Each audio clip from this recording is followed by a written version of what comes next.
Who really holds the power in the music industry today? The music industry isn't governed by a handshake, it's governed by contracts. Preceding that, that's where strong relationships really, really matter. And a lot of artists, sadly, make amazing music that just doesn't reach the ears of many people around the world because they've failed to make it a commercially viable business. Being, the biggest festival in the country now, we know our audience and we will continue to adapt and change with that audience while staying true to what the core festival is. We just want to run the sickest parties. All I know is that nostalgia is back in a big way. We had what was a really great bones of a festival. We had your Dom Dollars, your Biceps, Catronadas, but we needed that big headliner name. And we're in our nightclub hearing Nelly Furtado edits play all the time. And we're like, we should put Nelly Furtado on the bill. Which is fantastic when things go well. What happens when an event potentially goes south? Yeah, so we lost $3.6 million in one day. But this episode is brought to you by Wick Studio. Mike Christidis, welcome to the Agency Podcast. It's exciting to have you here, man. No, thank you for having me. You're the co-founder and managing director of Untitled Group, which is now Australia's largest independent live music and events company. When you actually stop and look at everything you've built, what part of this journey surprised you the most? I think the scale. I mean, even hearing you say that, you still kind of pinch yourself moment. I mean, you look at how important relationships are. Relationships need to start somewhere. And in our case, my amazing co-founders, my three best friends, we were a bunch of guys with an idea to start a nightclub in Melbourne. We called it Treehouse. We themed it up like a treehouse, rolled out green glass and thought this is going to be great, white picket fence, etc. And after night one, the whole treehouse concept was scrapped. But what we built was a community of people that actually loved the experience and kept coming back week in, week out. So that rapport that we were building with the clientele and that customer, and making those slight tweaks to the club, to the music, and we were creating a venue or a club for ourselves. So it was very easy to market to ourselves. So being on that rapport with our audience was one, but then also building that rapport with these artists that were coming through this next wave of electronic music. You mentioned Dom Dollar, amazing homegrown success story, first DJ to sell out 50,000 tickets at Marvel Stadium instantly. Dom was our graphic designer back 13 years ago.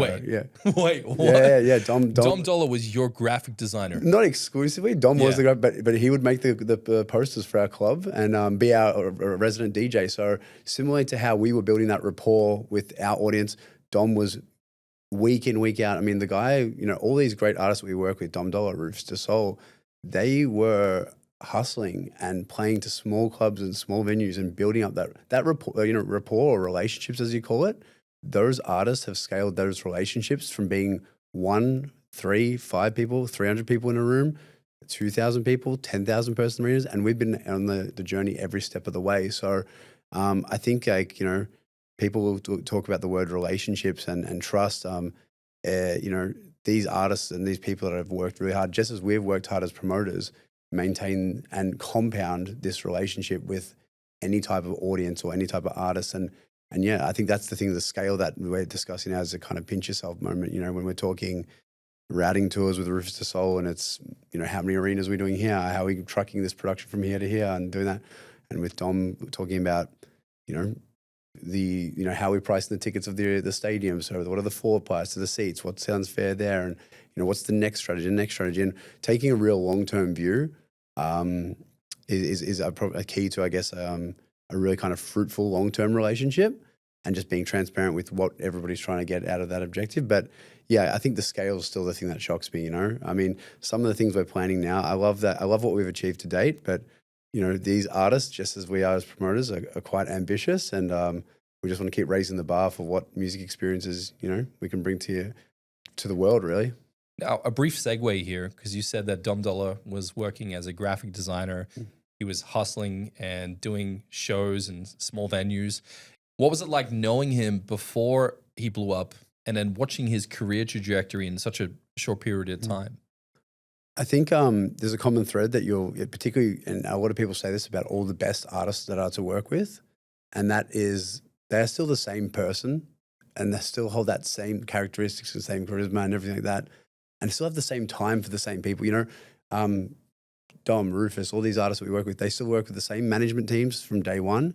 And there's a lot to be said about that, is that, a lot of people can change over time when there's success comes quick and fast and everything like that. But I don't think that these are overnight success stories. I think these are genuinely artists, He was a promoter running a club night. Okay. And me and my business partner, Phil, we started a club night competing with him. So we were going head to head. Really? And then we ended up doing a truce where Dom was like, okay, I'll come DJ for your club night and we'll do the flyers. And that's how this, these crazy stories about, you look back at those periods of time. And when we went on to launch our next bigger club anyway, we launched with Alice in Wonderland, Golden Features, Parachute Youth, artists like Rufus the Soul played, Peking Duck. And you look at that era and all these artists have gone on to do great things. And I think that's the great thing about why I feel kind of lucky to work in this scene at this time is you look back at the great Aussie pub rock scene of 70s and 80s and some of the great bands that came out of that, AC/DC, et cetera. And now you've got the great club scene of Australia where instead of the pub rock scene where you've got artists getting in a van and touring the country, you've got DJs going and playing clubs all around the country. And that's how we're really nurturing these artists, building a fan base here and then exporting that fan base globally. And we're seeing that now with a lot of our artists on our management roster. They play amazing slots at our festivals like Beyond the Valley or Pitch, building an audience here. But now they're starting to translate that audience to markets like Europe and America. And yeah, it's really great to see that it's not, Australia can often be that little afterthought as we've discussed in different aspects. But for dance music globally, we're leading the charge. Yeah, you made a joke earlier before we sat down that people tend to see Australia as a bit of a petri dish. Yeah. I joke about that because I'm like, you can either test something in Australia and take it to the world, or if something's working in the world, you can just quickly take over the petri dish. I mean, we've got some, so, you see something taking off in America, everyone's like, quick, copy it, take another name on it, Yeah, because anytime I go to the US or Europe, everyone's like, man, Australia's too far away. I'll never travel there. It's like a 12-hour flight. Yeah. This is the big issue that we're facing right now is, cost of living, the cost of our dollar versus the US dollar, and getting artists to come to the country is harder than ever. And we see that also when you, it's really funny with social media and TikTok now, you've got people that are posting club flight posters from back in 2006 or 2008 going, this is the big day out lineup and that. Can you imagine why during festivals have Kanye West with Red Hot Chili Peppers, with Rufus to solve that? And I was like, different times. It was a different, things were cheaper to do back then, but also those artists also didn't, weren't of the scale that they're at now. So, but it's just funny with TikTok when you can compare a full lineup to now compared to 2006, and everyone's like, "Oh, we were cheated," Yeah. If you think about the music industry and the event space in particular, what do you think is the single craziest thing that you've ever experienced in the music event space?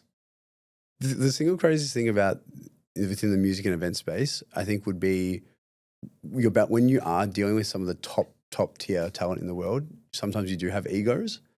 And some of the demands that you can see that would put an entire show at jeopardy if something's not adhered to, and won't go into specific details with artists, but, something as simple as why is that trailer not 10 meters closer to the stage? We're not walking that distance. If that doesn't happen, show's not going on. And so getting people to quickly redesign a site, flip something, or artists that will just rock up with no regard to the set time, just say, we're here now, like, you're meant to be on stage in 10 minutes, and they go, well, rearrange the set times, etc. So we as promoters have to quickly juggle things around. I think the good thing is now that due to the information flow, the audience is more informed than ever. And if an artist is being a diva or an artist isn't putting in, etc., it doesn't reflect poorly on the show, it reflects poorly on them. And those are the artists that, quickly don't, lose followings. And we all know who these artists are because, another rapper cancels another show, another festival cancels due to the headliners not rocking up, etc. And there's a lot of entitled and egos within the industry. And then also to counteract that, a lot of people coming in with no actual experience in the music industry, just throwing around money. So without any validation, you'll have someone come in going, I'm going to do a concert. I've got $2 million for this artist. And there's a whole system. You've got your artist, your artist manager, the agent, us as the promoter. And there's a really strong relationship between all those parties for the teams that have been working together for decades or consistent plans. But there's always an outlier that comes in and goes, hey, we've got a $5 million offer on the table to play this random castle party in Brisbane. Does anyone know about this guy? And we have to go through the vetting process. And these things do happen. Yeah, there's a lot of, the music industry can be a bit of a cowboy space. And the good operators, we've, built up this trust and built up this rapport over years. So the great news is that anytime some of these random crazy money offers or anything come in, the agent from overseas will usually come to us and be like, hey, do you know anything about this? Like, should I just steer clear of this? And a lot of the time it's attached to a questionable figure or a brand or anything. I just go steer clear. It's not. Can you give me an example of what that might look like? I think you see a lot of these private events that are happening at the moment, and a lot of and it's a great way for artists to work with a brand or do something. But a brand will come along and throw ridiculous money at an artist. So let's say we're doing a Dom Dollar show or anything like that. They'll say, hey, we've got X amount we want to throw for a private party. But the reality is like, what are they actually trying to leverage here? Because you have to be super careful. Like, what is this? Is this just a private pop-up for a thing? Or are there going to be these logos embedded around and suddenly product shots and this? And artists need to be more careful than ever with their brand because, they are a brand, they're a business. And you see so many artists or celebrities in general that are using this reach to create and propel their own products. Artists need to be really careful that, their performances aren't being used to kind of propel something that they didn't really mean to. Yeah, I've seen a bit of this where, I've done a few different headline keynotes around the world and you'll do the photo booth thing, but then people start handing you their products and asking if they can I gave you the one in your photo shoot. Yeah, you were doing it to me before. But people get you to hold something and they take a photo of it and then they put it on their socials and then you're then really bad. You're then attached to that brand in some regard. Could you maybe paint a picture for me? If you were to look at an artist and then zoom out, what's an artist typically looking at around themselves that could be, of benefit to them or a threat to them, if you would just to give me a 360 perspective of what it would be like to sit in the shoes of an artist? Yeah, I mean, and I say this to a lot of artists because nobody knows where to start. The whole revenue generation of the whole kind of commercial logistics around being an artist and where you used to make all your income has totally changed. There used to be these big record deals, streaming, etc. Now with this online short form content, etc., we're finding that artists are more brands and finding ways to engage or monetize their audience through other products, other things, pop-ups, things, merch, etc. But an artist generally starts with having a good manager. And that manager and the artist will put together the business plan about, where are we? Are we a touring artist? We're seeing most of our revenue through live. Are we a recording artist that's going to be trying to get, streams online, which is generally one of the harder ones? Are we looking for syncs, which is getting our music published on TV or rights, stuff like that? And then you've got your publishing and essentially a good artist has all these spokes that are coming off them like a wheel. You've got your label, your publisher, your booking agent, your manager, your sponsorship rights, your production manager. And the really good teams have just got that so robust. And then so many artists really just kind of struggle with one or two of those. It can be the defining thing that makes or breaks them, really. If you want to grow your agency, you need more than just a website builder. You need Wix Studio, the all-in-one platform that's built to help you scale. Design smarter in a hyper-flexible, responsive editor, cherry-picking whatever clients need from pre-built UI elements and templates. Deliver robust backends with built-in e-commerce solutions for every industry, letting self-maintaining infrastructure just run itself. Stop reinventing the wheel with every project and instead create a shareable design system with reusable assets, apps, and components. Clients growing too fast? No sweat. Wix Studio AI-powered CMS lets you turn a single layout into hundreds of additional dynamic pages. It's true, more clients no longer has to mean more chaos. Wix Studio gives you one centralized view of every project and makes real-time collaborations seamless. Do your agency's best work at scale. Build your next project on Wix Studio. Let's imagine there's a center point, that's the artist, and then all the spokes are coming out. What are the major spokes around an artist that they have to get right? And then perhaps what's the flywheel that interconnects each of those elements for themselves? Well, again, most important is the manager. Yep. And again, I touched on some relationships before, but an artist-manager relationship is super, super important because they're ultimately coming up with the business plan together and kind of managing all the business affairs for that artist. And the manager usually just takes 20% of the, of I guess the net kind of earnings of an artist. So that's industry standard, is that a good manager will take a 20% clip of whatever the artist does? It can vary, but as a standard, as a stock standard, it's about 20%. Right. Yeah. And then how would you flag what makes a good manager or a bad manager? A good manager would allow an artist to be an artist. Allow an artist to focus on doing the thing. They are a creative force. They need to be creating their music. They need to be doing that. And they have a vision. And then how can you turn this vision into a commercially viable pathway in collaboration with them? And that's where that kind of relationship is can phrase. It's like some people will take that vision and turn it into something that's commercially viable, but destroys the art or the essence of what that artist is trying to do. Versus the great artist managers teams, it's art, it's creativity, and it's commercially viable. And, as I'm saying this, I kind of like, I think about our business a bit as well. When I kind of look at the festivals and events that we do, we just want to run the sickest parties. Like my business partner, and particularly, my business partner, Phil, who's, he's in charge of a lot of our unique venues and operations. And we were driving past this warehouse one day and we just went, stop. We have to see this place. And it's called the Wool Store Warehouse. Built in 1903, heritage listed, 10,000 square meters, all under one roof. Now, it was a 5-story wool store, but it's so dilapidated that they just caved the whole inside in, but kept the shell of the building. And it's so beautiful. And we worked so hard to get this thing going there. But again, we launched Untitled Group at that venue with Solomon. He did this amazing 3-hour set there. One of the best events we ever did. Didn't make money off it. The next event that we did, they didn't make money off it. But now we've kind of this venue's built up such a rapport, and we saw the long-term vision that every event we're announcing at this venue now is selling out. We've just announced our first 3, so I've sold out. We've got another kind of 6 more announcing shortly, and we like to see that it will sell out. But just real quick, like what year was that? Because I follow Solomon and I love his music. Yeah. Was this like 2000?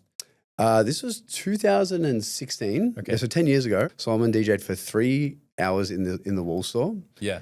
Then afterwards, because we were running because we've ran nightclubs for the last 15 years, and nightclubs are very much still that grassroots connection to what's bubbling at that very, very entry level. What are the young DJs playing? So Solomon DJ'd for 3 hours at the Wool Store. Went to our nightclub XC54, DJ'd from 12 till 5 there, where the club was meant to close. He didn't stop, so we had to shut the doors. He kept going till 6:30, didn't stop. We had to force him off, the security had to stop. And he just kept going? Yes, but then he wanted to keep going somewhere. So we threw a little after party at our good friend Alex Donnan's house. And this is like kind of Melbourne folklore. There's no furniture in the house, so nowhere to set up the decks. So we set up this ironing board, and Solomon's DJing on this ironing board from 7 a.m. And as the social media starts going out, people start flooding in from all over Melbourne, and the house gets just overrun. And we just kind of like makeshift security. You're at the front door, you're at the back door. And this guy comes in and goes, flower delivery for Solomon. And I go, oh yeah, we'll take it. He goes, sorry, I have to get him to sign for it. I'm like, you're smart. Okay, you can come in. And so this guy's gifting Solomon flowers, kisses him on the forehead. He DJ'd from 7 a.m. to 7 p.m. And again, the police came and shut down the party. Wait, so he was DJing at the venue from midnight until 5 a.m. Then it became a house party, and then he DJ'd the whole day. 7 to 10 at the warehouse, midnight to 6 at the club, 7 a.m. to 7 p.m. at the thing. And again, you go back and you look at you said you're a fan of Solomon. Yeah, I love his music. Yeah. There's a reason why he is the king of kind of house music. He loves what he does. He loves his craft, and there's such a passion for it. And he's turned it into a very viable business. But he loves it. He loves it so much. And at the core of it, particularly with music, you love what you do, and you just want to either throw a sick party or play these tunes to a great audience or put on a great show or make good music or release it. But you have to find a commercially viable pathway to make that sustainable. And a lot of artists, sadly, make amazing music that just doesn't reach the ears of many people around the world because they've failed to make it a commercially viable business. I'd say probably there's some of the best artists in the world that are just undiscovered, just sitting there because they can't actually turn into a business.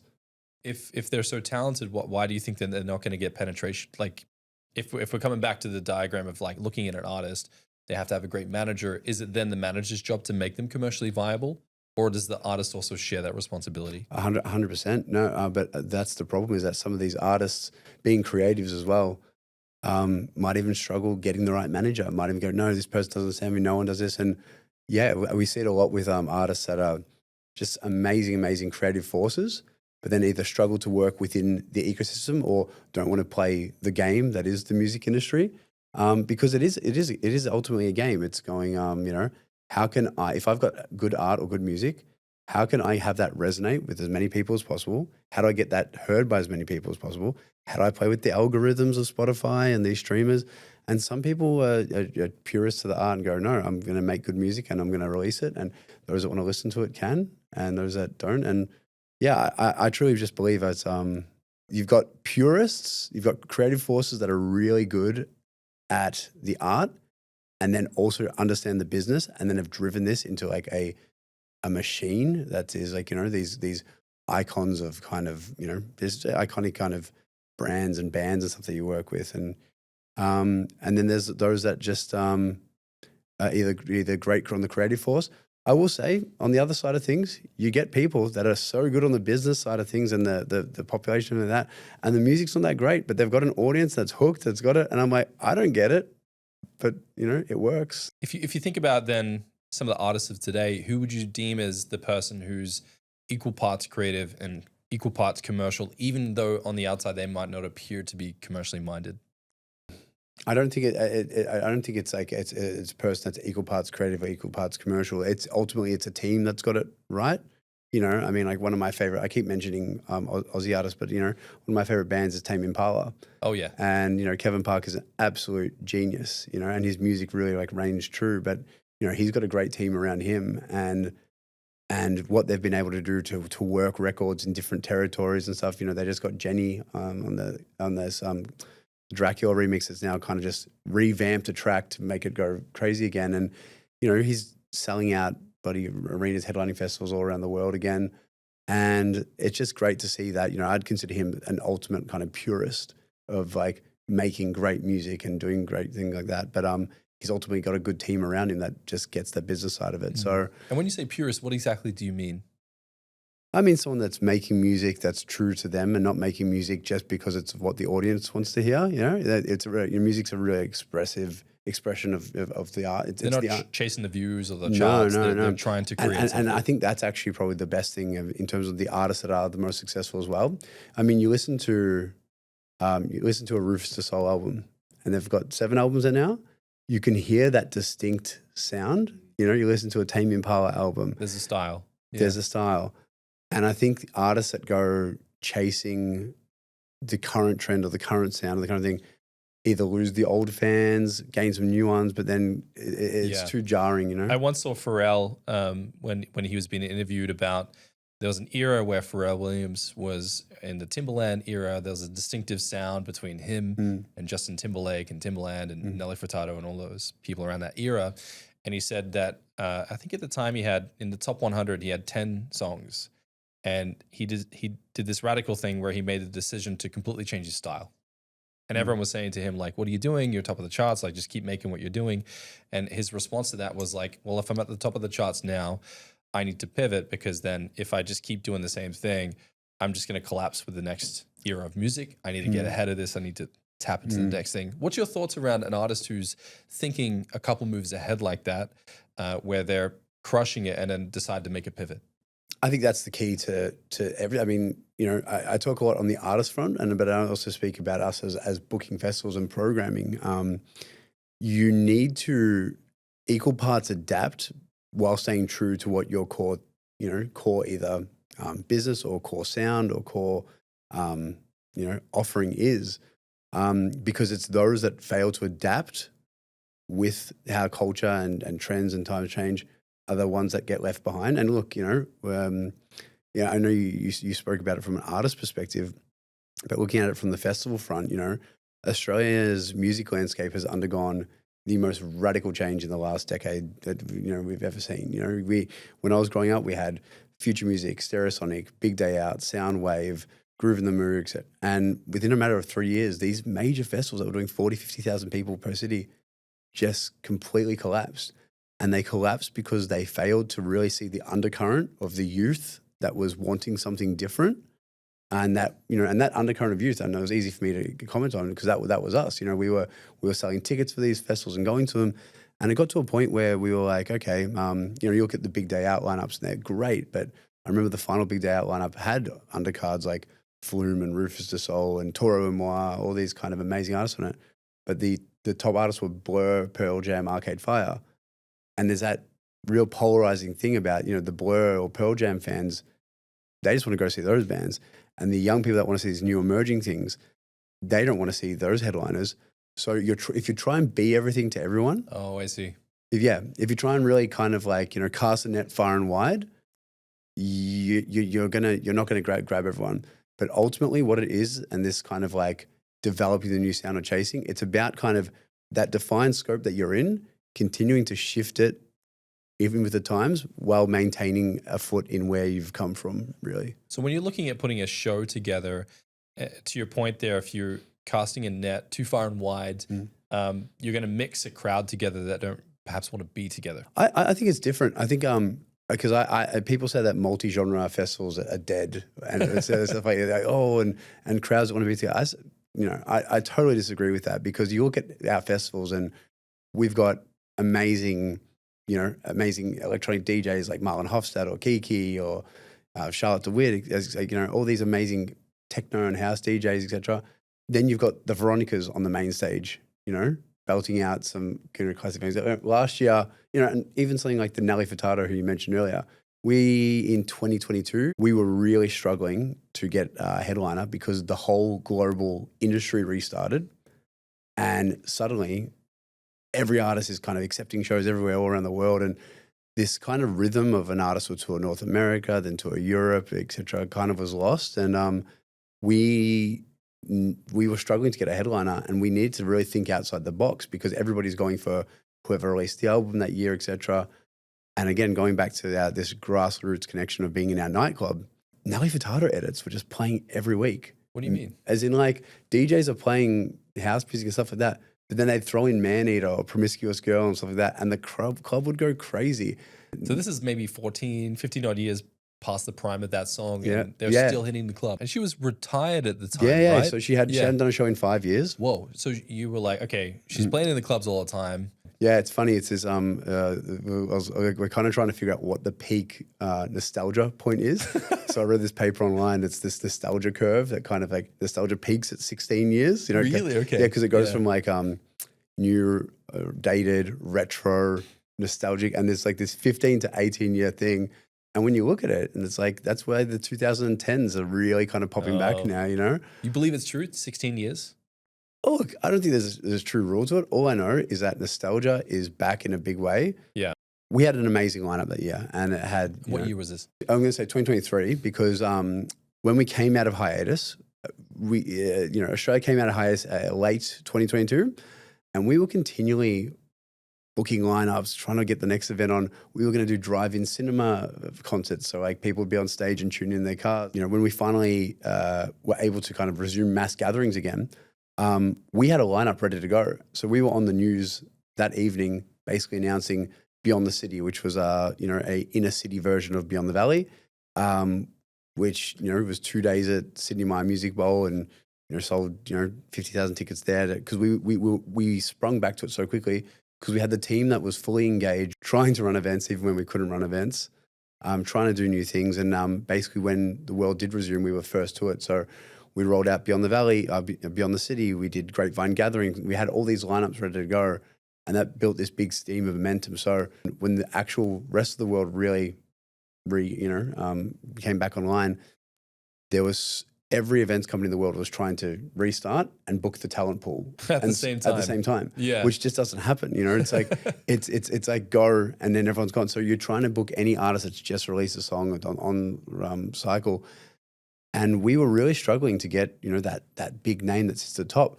And we had a whole bunch of amazing artists on that bill that year. We had Can I interrupt? Like, is it because you didn't have the budget for the big names because everyone was fighting over them? No, I think because every festival, restarted in that same time. But they had the connections, they had the relationships. So they've just gone and they've just taken all this big talent pool around. And so we had what was a really great bones of a festival of the amazing artists that we're connected to that we know. We had your Dom Dollars, your Biceps, Kate Trinadas, I've got a lot of great bands on there, but we needed that big headliner name. And we're in our nightclub hearing Nelly Furtado edits play all the time. And we're like, we should put Nelly Furtado on the bill. And we were all for it because it's something for us equally so, but like, oh, will the audience get it? And I was like, how will they not get it? It's just, listen to how many bangers she's got. She is an absolute pop icon. And so this is where this kind of sequence of kind of artist, manager, agent, et cetera goes. So we had up Nelly Furtado's agent, who's one of the biggest agents in the world, does a lot of does Kylie Minogue, does all these great acts. And we said, hey, Beyond the Valley, it's such a culturally important moment. It's biggest festival in the country, blah, blah, blah. We really want Nelly. Is like, thanks, but she's not doing shows. Like, yeah, but this is the thing. Thanks, but no thanks.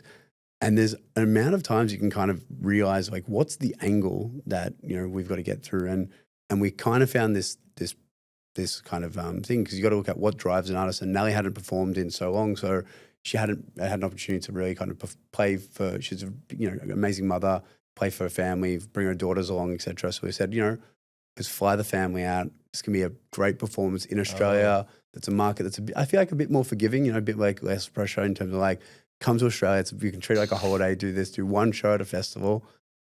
And we got that number. And I'll never forget this because it was actually only 48 hours before the announce. So you'd reached out to Nelly Furtado, and how many times did you get rejected? We got rejected 4 or 5 times, I'd say. Okay. But then he somehow landed a call with her. No. So it's her agent. So the agent who deals with the manager. So we go through all the agents and going back to this kind of ecosystem of who you trust. So every artist has a manager that's responsible for the commercial, building out the business there. And then the next point of call is an agent who deals strictly with the live performance shows and deals with promoters like me all around the world. So they're the bridge between the manager and the event company? 100%, okay. Yeah. Now, think of an agent as probably the worst case scenario would be Ari Gold off Entourage. He's an agent, You got your good Aris and your bad Aris. And it's legit. So Ari Gold is actually based on a real world character, and then I didn't know that. Yeah. There's these... there's these big agencies like your WME, CAA, UTA that essentially are massive companies that control a major talent pool. And, a lot of these are great companies and they just have different, I feel like, key players that work with the key promoters around the world. Now, when we were coming up through the ranks and we were trying to book talent for Beyond the Valley, we'd always have to go through third-party people that would kind of validate us, and we'd go over to LA every year, sit in the foyer, request meet, these you were going in, like physically into the building to try to get in front of the agents. Yeah, because we wouldn't get responses over emails a lot of the time. And I'll look back at these now. Now I know how the system actually works. Okay.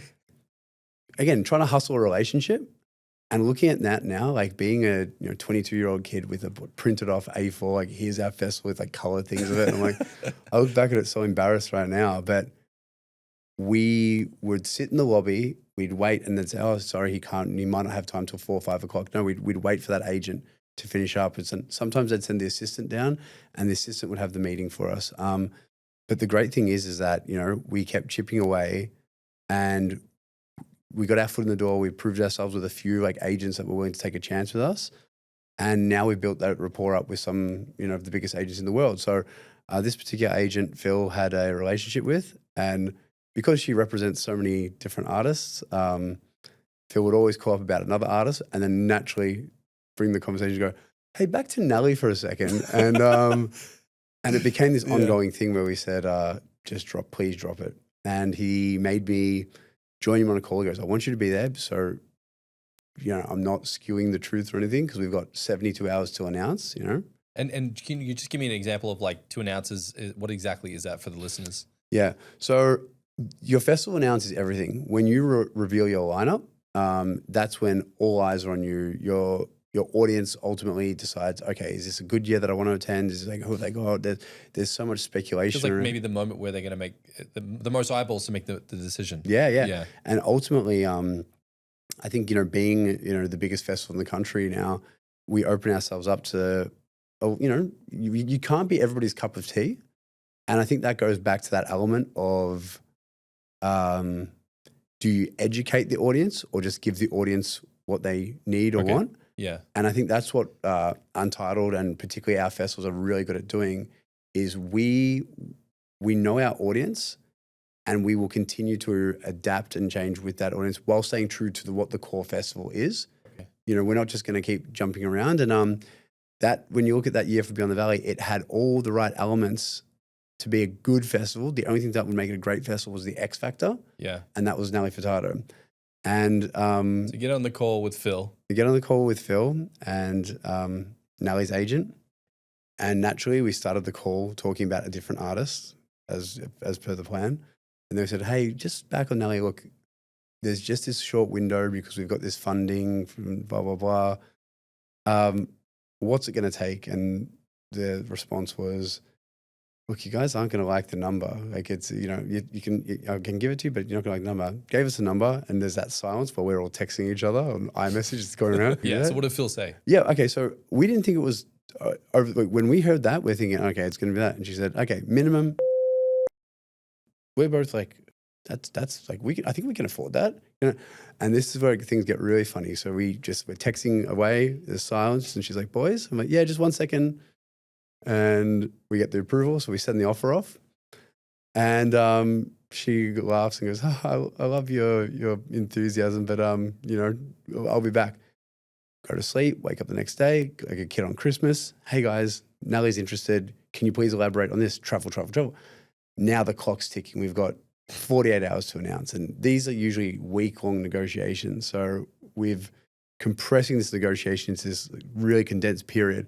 It's the night before the announce and we haven't heard back and we're desperate. We need artwork change. We need that. We've got to let Triple J know. And we're getting desperate and we haven't heard anything and we're going, oh, what can we offer? What do we add more flights? Add flights for the family. Add this, no, and play your cool. And there's this kind of element of like a good agent will want to get more and more out of the promoter, make the promoter sweat. And they got to this point where we were about to offer a private jet. We said, look, we'll jet the whole family. We have a private jet from the US. And that's when my business partner, Phil, stopped and said, hey, have you ever taken a private jet? Do you ever know how much that costs? Private jet from the US, as you can imagine, is a couple $100,000. Yeah, a couple $100,000 US. And we were like, no way. So, we added some, business class flights to fly some of the rest of the crew over. And look, honestly, again, signs of a good agent and a good relationship and the rapport that we'd built up, we were able to get an email back that said, thanks guys, this is confirmed, good to go, good to announce tomorrow. And we announced Nelly Furtado on that lineup without, we were going to go through the actual contract process. We're going to go through all that. I spoke a bit before about their kind of handshake deals or things of the music industry. And the reality is that the music industry isn't governed by handshakes or governed by relationships. It's governed by contracts and governed by term sheets and things and embargoes and money in trusts, et cetera, and releases. There's a strict process, but preceding that is ultimately sometimes a word, a handshake, a deal, a level of respect. And I think that's where strong relationships really, really matter, because we could be 3 months into negotiating an artist deal, a headliner for Beyond the Valley, or a huge tour, and then suddenly another festival in the country will come along and say, hey, they're desperate, they'll throw double what our fee is at an artist.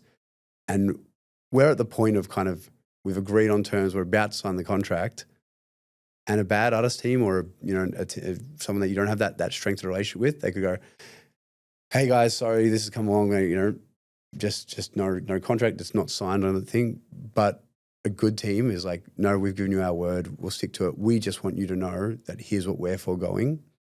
And a lot of the time, that honest discourse is what it takes to build those really, really meaningful relationships. Like sometimes an artist team knowing, what they're either foregoing or why they're working with you over other people, so you can double down on that or understand that. And similarly, so knowing what your limitations are as a promoter. Sometimes you really want to book an artist, but you're capped out financially. But what else can we do? What positioning on the bill do they want? Is there album promo? Is there things that we can offer? And I think that's a way of kind of getting creative, of kind of, good relationships about, mutual benefit and understanding the wants and needs of and drivers of that other party, and just trying to be their best for them to fit that. And I'm not saying that every relationship has to be, what are we both getting out of this? What are we doing it? Sometimes it's just a good relationship, and it's like, I respect what you do, you respect what we do. But we've got that even with international promoters now that we're planning some international shows with next year. Really excited to that. Okay, so Nelly agreed. She came out. You guys crushed, and it totally worked. And the audience and the fans loved it. Yeah, I mean, not only did they love it, culture is ultimately a collective of individuals. People coming together for a shared, experience, or for shared values, belonging, etc. That's what culture is, kind of coming together. And so ultimately, I think like a festival or an event is a vehicle for culture to kind of breed or change or adapt, etc. I don't want to sit here and say like, we're making culture. We are the culture, but we have a part to play in shaping it to an extent. And the reason why I say this is there was a viral song, going back to these edits. Nelly Furtado had a viral song called Say It Right, crossover with Bicep Glue. Bicep were playing the festival, but them and Nelly were on a different day. And Dom Dollar was bringing in the New Year countdown right after Nelly. And we said to Dom, hey, this song's going viral online. You should play the song and get Nelly to come out and sing it live. So this song that's got hundreds of millions of uses on TikTok and everything. Yeah, Dom and Nelly practice this moment together, and Dom brings in the New Year, goes, I've got a special guest for you. Nelly Furtado comes out and plays that mashup, and that becomes a viral moment, which goes on. And then through that, Nelly and Dom then form a relationship, start writing music together. Nelly starts, appearing on Dom's festival performances at Coachella overseas. And sometimes it's these kind of like ideas that start as like a little catalyst that can become on to like a little global kind of thing. And that was the first time that we did that viral moment. And we were kind of like, okay, for New Year's Eve, Australia is one of the first major economies in the world to tick over the New Year. And all eyeballs are on us because there's globalization of content right now. People in the US are going, oh, what's happening in New Year's in Australia? So what we realized is we can create that moment every year. And so the following year, Rufus Du Sol were headlining the festival, and Dom wasn't even playing the festival. And, obviously those two are the two like just biggest global exports Australia has going at the moment, which we're very lucky to have worked with over their career, and, so grateful for the relationship we have with those guys. John and James from Rufus are amazing DJs and love popping up. Like they're very much embedded in that culture of going, we have our live show, but we just want to get up and do a DJ set as well. And Dom wasn't at the festival, but Dom was like, hey, I'm going to come in and do like a little pop-up performance. So we've got this thing called the Dance Dome at Beyond the Valley, which is just like the best dance music stage. I believe one of the best dance music stages in the world because of the sound limits we get, the design we have, etc. It's this beautiful stage. And Rufus Du Sol and Dom Dollar both did, pop-up surprise sets there, back to back. And it kind of became a, again, another viral moment. Like watch Rufus Du Sol and Dom share the stage to DJ at this festival Beyond the Valley. And the problem is now you then kind of want to one-up it and, chase all these new kind of big moments. And we've had some really cool things. We had Sugar Babes, the other JoJo played last year, which was really good. Temper Trap was a absolute like highlight for me last year because they played to 40,000 people in the amphitheater. And again, Sweet Disposition is streaming at its all-time highest ever right now. Now, for those that know Sweet Disposition, that amazing song, I remember enjoying it at the big day out in these huge crowds. A moment of love, a dream, and I was at Beyond the Valley, and 40,000 people again. That moment came back. 15, 16 years later, And I was like, oh, so great that we could facilitate this new kind of moment and era. And I say this because, you know, my parents and I think a lot of the, you know, people in Australia will talk about these iconic moments of, I remember AC/DC shut down Burke Street and did this thing there. Or do you remember when Powderfinger did this or that? And I was like, well, you know what's going to be great? Like we'll be telling our grandkids, do you remember when, you know, Dom and Rufus popped up at Beyond the Valley? Oh, yeah, I was there. Your pops was there or something like that. But it's these checkpoints in time that I think are just great to be kind of part of participating in, you know, creating in culture right now. Yeah, one of the things that you mentioned that you do is at your venues, you actually walk around the venue as though you're an attendee, kind of like in situ. And I'd like to understand, why exactly are you trying to place yourself in the kind of in the eyes of the viewer or the attendee or the fan of your venues? Yeah. I mean, when we started this company, again, we found a gap in the market, which was a club night that was based more around community and music. There was a lot of club nights that were just, you know, after the wrong things, like, you know, bottles or just girls or different, you know, this was about community and music coming together. So we created a product that was targeted as us as the target market. And we were able to kind of build upon that to a bigger club. And then we said, okay, there's a gap in the market for the festival market right now where dance music is being underrepresented. So, you know, we grew up going to Falls Festival and Splinter in the Grass, which are predominantly a lot of bands playing there. You know, Beyond the Valley went up head to head with Falls Festival. And ultimately kind of, because we were more in touch with the undercurrent of the cultural shift in the music tastes of youth at the time, Beyond the Valley's come out as a, you know, a top festival. But we were always developing products and things for ourselves. And you have to at a point realize that what do I want and what does the audience want? And it's actually one of my favorite Simpsons quotes. It's I used to be with it, then they changed what it was, and suddenly what I'm with isn't it.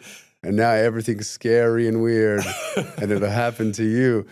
But the reality is, like, I'm front and center for my shows because I like, just like, you could learn so much from a customer survey data, how a crowd goes, etc. You learn so much more through just standing and having a conversation with someone in the audience and going, hey, what did you think of that? Yeah, oh man, it's my favorite Beyond the Valley yet.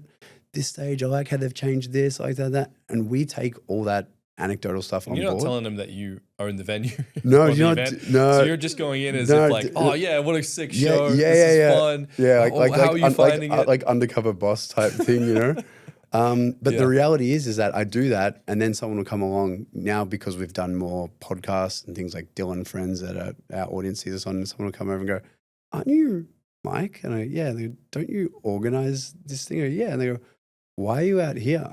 And my answer is quite simple. I say, why would we put on such an amazing show to be back there not experiencing what we've created? And how else am I going to know how to make it better? You know, so we're out in the crowd, in the audience at every one of our shows. What's one of the weirdest things maybe you picked up on being out in the crowd at one of your own events? My favorite thing about the being out in the crowd is finding the different choose your own adventure characters. like we call them side questers. There's people that there's the what are the different characters? Oh, there's the side questers that, like, you know, they're always like, no, we're going to go to this campsite where my friend's having a party, then we'll do this. And they miss the main act. There's like the loyalists. There's the dance dome people that literally front and center at the dance dome stage, which just want to dance. It doesn't matter who's playing. There's the, you know, there's the adventurers, because at Beyond the Valley, we've got so many experiences. There's like a wedding chapel, you get married. There's, you know, there's a lot of health and wellness stuff there at the moment now as well. We've got, you know, QV did a amazing installation last year with the sauna, ice baths, etc. We had a run. Solomon did a run club last year. 4,000 people signed up for that, which is just crazy. But yeah, yoga, talks, podcasts. The food experience is amazing. So yeah, it's a choose your own adventure type thing. And I guess what I love is, like, I love being out in the crowd, finding the different characters that all have a different adventure. And often I'll join some of them from an adventure. And it's quite, you know, it's kind of fun. I was like, oh, really? You're going to go do that? I go, yeah, I haven't checked it out. Come on, get in the buggy. Let's go. And they're like, really? And I love that because, like, you know, I think when I was going to events, like those you know, the big day outs, you didn't really have a connection to whoever was organizing it. They were great people and putting on great events, except I think now peeling back the layers and people can understand there's a bunch of people that really care about what this event is and what we're putting on and what we're trying to do, adds a human element to it, which I also like, because if people just treat you like a product, like a festival like that, they can be vicious. And we live in a day and age now where it's better to comment something negative on a flyer, or better to do that. You know, we had an amazing pop star, Addison Rae, on our lineup last year. Such amazing performance at Beyond the Valley. Everyone loved it. But you know, she's very much risen through the ranks quite quickly, and was quite polarizing on the lineup with people commenting, "Oh, why Addison this, that?" And I was just like, you know, people can be very negative, quick to negative if online, and that's why I think like why I love what we do as well. We're getting people off their phones and in real world experiences. You know, human connection through moments that matter is what we're all about. When you think about culture and how it shifts and how these big companies kind of get caught up in the monetization side of things, what is it that these bigger venues tend to miss? Because music is one of those weird things where it's a product, but it's not. It's also art, but it's not. And there's so many layers to it. How can you predict culture? How can you understand how to stay ahead of that? And what do you guys do as a team to be on the bleeding edge of culture? I think the biggest thing is you can't buy culture. You can't buy your way in to a lot of these things that need to be earned or developed. And that's why a lot of, you see these new festival brands that will pop up, or we are really good at celebrating our own festivals and events. We've had a lot of big international brands try and come here, your likes of your Sydney City Limits, which was Austin City Limits, or Download Festival, or Rolling Loud recently. And we just don't adapt to it because it doesn't feel genuine. It's not an event that cares about the local market or it connects with it. It's basically just slapping in and coming in. It needs to be thought out and curated or adapted for our market, really, with people on the ground that care about running it and doing it. I'm not saying it's always that way, but this whole element of culture is like it's developed over time. Otherwise, it's just a one-off kind of, you know. So if you can't buy culture, how do you then make sure that you're good stewards of it and you're paying attention to it? To not disregard the participants or the people that are in those communities that this culture is kind of being defined by, because that's where I think a lot of the bigger companies or the festivals that might have collapsed in the past kind of lost their way, is they didn't know how to have that discourse. And I think we're very big on surveying our audience and taking up on a lot of feedback, but that can come in all different forms. You know, we've got a team of 70 in Windsor, in Melbourne, and our team is very young. And our great team that we've got at Untitled, they don't really operate in silos. We've got people in the finance department that'll come in and be, hey, you should do this. Or we've got people in marketing that comment on, you know, what about this act, or what about this event concept? And that's what I love. I love that kind of like cross-pollination of people that are actually passionate. They're in the industry because they love it. And so, you know, we'll take artist suggestions from everyone. I look at our office Slack and I say, and someone's like, who's on tunes today? Yes, cooking this. And I love just seeing that participation discourse.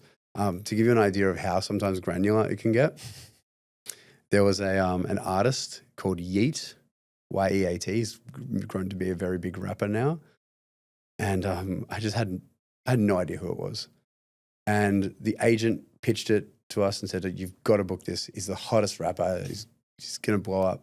But every agent pitches like that. So everything that we get is going to be the biggest thing. And you're making a huge mistake. You know, I mentioned the Ari Gold parody before, but yeah, I mean, some agents will literally just abuse you for like not booking their artist, or better, worse, like when you go to book the artist and you just give a fee that you think they're worth, they go, this is insulting.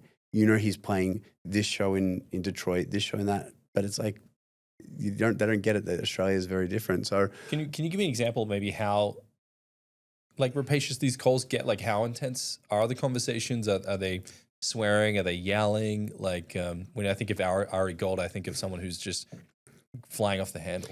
Yeah, I mean, here's the thing. I act as a promoter within the team. So my business partner Nick acts as a promoter. He's a director of touring. You know, Nick's a promoter for 60 plus tours. I don't know how he manages all that. But as the promoter, you are the one that has the relationship with the agent. agent fees back to manager relationship.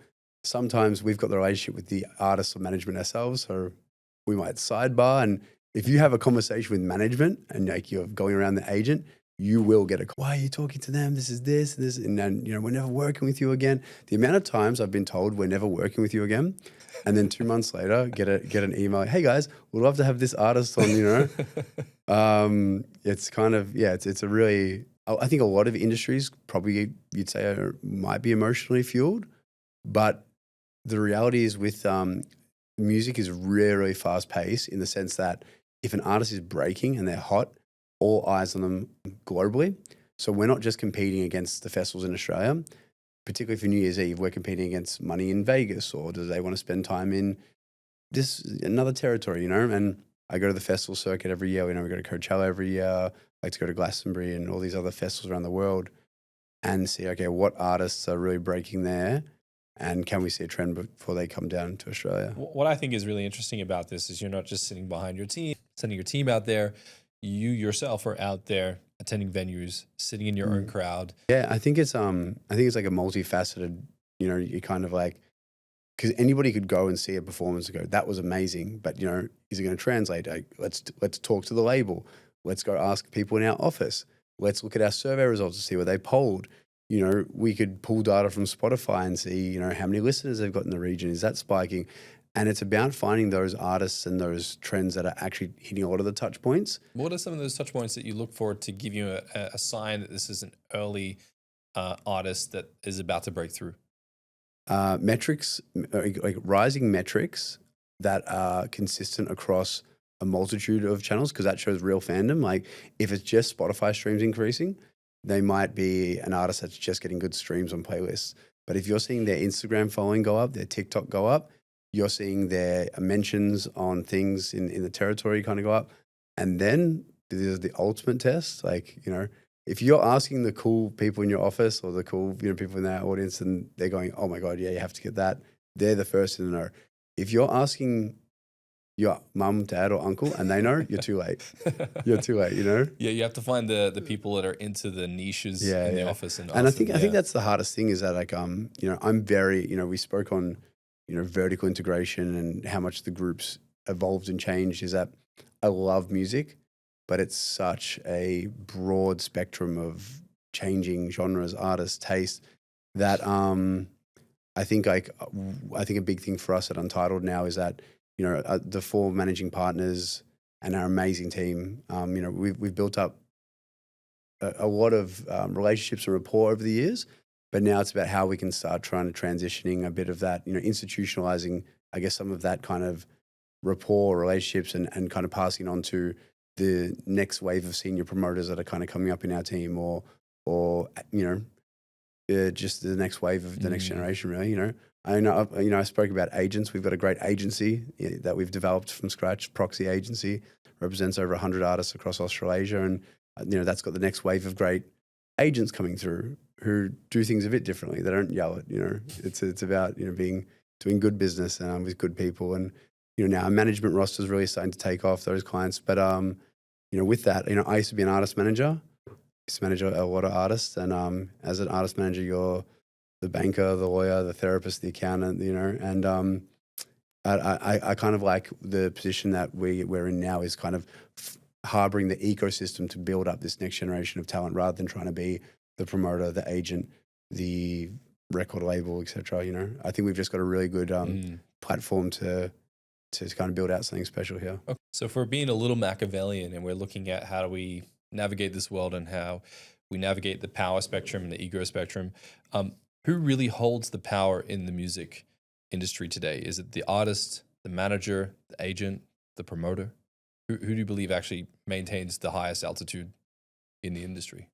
It depends what type of business model the artist has. If you're an artist that is, if your business is predominantly in the US and you're getting to a point where you're an arena artist, ultimately you could say the big companies like the Live Nations that control those arenas or those amphitheaters that are the venues that those artists know needs to play for that next step of their career holds that power. Because the artist needs them or their venues or their things to kind of propel that next stage of their career. But ultimately, if you're an artist that's really breaking, and it doesn't matter whether you play this venue or that venue, and there's 2 or 3 promoters that are all vying for you, the artist holds all the power. Right. You know, I'd say that's a kind of pretty good balance between like the artist holding the power. In some cases, like when artists make the wrong choices or get put into contracts or deals, etc., that don't favor them, that's when you know, a promoter or agent or somebody might hold the power. Yeah. I've noticed that there's been some trends as well. Like you take someone like Fred again, who is doing spontaneous events that is creating a bit of urgency, and you know, if you don't pay attention, you're going to miss out. Those kinds of things. So, have you seen some new strategies recently that artists are starting to deploy to build that fandom? Yeah, 100%.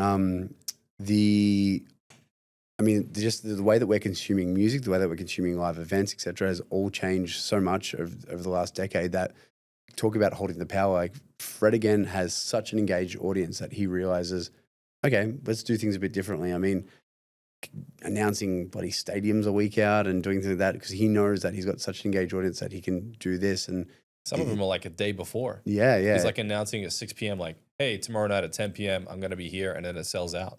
Yeah, that's power. That is power. And going back to it, if you're hot and you have the power. But if you're in a development mode, you might need a promoter to take a chance on you. And you know, we work with a lot of artists that are like, or agents that, particularly agents that are the good agents that say, hey, I know I'm working with you on this act, and I know I've delivered this act, but can you give this act a shot? Put them on this stage. They're going to be big in a few years, and taking that chance early on, I think, is another big thing that artists really remember. But then you also look at just this current economic climate that we're doing shows in. You know, you see an artist that sells out big arenas or stadium shows, etc. It's not as lucrative or profitable as people would think. You know, with the ticket prices that we have to charge, the amount of money that feeds to the ticketing fees, to the venue hire, to the cost of doing the production, to market it, to the amount of crew that they take on board. People think that artists, and similarly so, you know, promoters are, you know, cash machines doing these things. So much of it gets reinvested back into that. You would be absolutely surprised by how many artists are doing shows that are massive, that are just breaking even, and they're doing it as a brand builder, as exposure to drive their streaming, to drive the next festival booking, to do the other things like that. So yeah, I've spoken to a couple musicians here on the show, and one of them was explaining to me that as an artist, you always have to have the next play set up. Right. So if you're dropping an album, you then have to have the promotion ready. And if you're doing a promotion, then you have to have the next hit ready. It does seem like if you kind of fall off the momentum train, it's really hard to get it going again. Do you have any thoughts around what an artist needs to do to stay relevant? You said that word momentum, and that's the absolute key with an artist, is because you know, all the best artists, they're dealing in 2, 3, 5, 10-year cycles if you can. You know, we've got our headliners locked for Beyond the Valley next year because it's an artist that we're working with. We're going, okay, here's the game plan, do this, we'll do this. You know, you come into a headline show, and it's that uniqueness of offering to be able to go, you're going to participate with that same audience and engage with them, but then you're going to come back in a meaningful way where they go, I love the last show, I've got to see him again. And I've got to do that. And they get more friends, and you compound that. And that's why you look at the pathway with like the Rufus to Souls or Dom Dollars. Like, you know, they were selling out multiple theatre shows. Then went to Sydney Myer Music Bowl. Then we did the festival plays. Then to the Greenfield shows at Flemington Racecourse. Then back to the festivals. Then arenas or stadiums. And it's kind of a diversity of experience. And I think, unless you're dealing with a really macro lens, and every decision leads you to that North Star, then you're just being too reactive, you know? And I always say this to when I used to manage artists and they needed to release a song right now, I got to release a song right now, but they didn't have the next 2 or 3 songs. I'd always say a good song will be a good song now or in a year. If it's not going to be a good song in a year, you shouldn't be releasing it. Because if there's such an urgency to release it right now, then that's the wrong decision, yeah.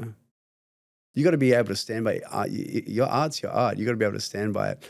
And the artists that always kind of like lose that momentum are the ones that have an identity crisis halfway through or change their thing. And And the other big issue, if you try and go too big with the momentum too early, there was a big surge in kind of demand for domestic artists. So international artists couldn't get into the country. And so suddenly you had domestic artists that were selling out two, three theater shows all around the country. And then when the international market opened back up and it was a bit more flooded, they go, okay, we just did 3 forums. Okay, next we're going to do John Cain Arena or something. And such a big, ambitious step without having the next hit or the next thing to follow it up. They just thought, we've done this, we'll go bigger, we'll go bigger. And once you half sell an arena and your tickets aren't sold out and people are going, oh, they're discounting tickets or this, or they downsize the venue. If there's a chink in that momentum, the market recognizes and knows more than ever now. And suddenly that artist doesn't become a hot artist. It becomes like, oh, does anyone want spare tickets to this? Or they get free tickets, or and it can very quickly be a momentum in the other direction. Yeah. I've seen this often. I'm not going to name names, but there's an event playing out right now here in Australia, and there's buy one, get one for $1. There's a lot of marketing around different events. If you think about that chink in the armor around the momentum, why is it so sensitive if the music's so great that all of a sudden now this person has a half-filled venue, therefore they're no longer hot? Like, is it truly that sensitive that artists can? Yeah, and I think the hardest thing right now is you used to be able to maybe get away with certain things, but now with just how much information is freely available and shared and commented on, particularly through the likes of TikTok, you've got people whose sole job, and these amazing, just like passionate at home journalists and stuff like that have these little blogs and stuff that will talk about. Did you just see Kendrick Lamar dropped his ticket prices down by $50? Oh, another Kendrick Lamar price release, and people will comment on it and talk about it. I think one of the most interesting developments, talk about shifts in culture that we've had, is we really hated ticket scalping when Beyond the Valley used to sell out back in 28, still does sell out, but back when ticket scalping was a big issue, we helped invest in this great technology, Tixel, ticket resale platform that really just ruled out scalping, official resale platform that we'd send everyone to, and they'd cap like what people would on sale charge for tickets, so people weren't scalping. But ultimately creating a secondary market that's so trusted, if something doesn't sell out straight away, people will sit on the fence and go, no, I'm not going to buy it now. I'll just wait till a week before the event and get it on Tixel. And ultimately what that's led to right now is when you announce an event, it's either going to sell out and people need to know, I need to get my ticket now or I'm going to miss out on my ticket. Or if it doesn't sell out, they go, I've got a sense of security and I'm going to sit back. And the problem is that these people don't always have a sense of security. They just think they do because it's like, oh, it didn't sell out, I'll sit tight. But the reality is that some of them do sell out, halfway through the campaign, and then everyone's going crazy again. So I think, in terms of particularly of events, it's either super hot or it's dropped off. And we're seeing that a lot now with the, there used to be a kind of like with people's like propensity to spend or willingness to kind of like, they used to choose between, oh, do I go to this concert or should I go to this? And now that's not kind of industry specific. It's no longer, do I go to this concert or this concert? It's, do I go to this concert or do I save that money for Europe? Do I save money for Europe or do I go for that Bali trip? Am I doing it? And what we're very big on is giving people something that we call like a non-negotiable. So it's a non-negotiable. It's for example, when Taylor Swift's in town, it doesn't matter how much money's in your bank account, you are finding the money for those tickets.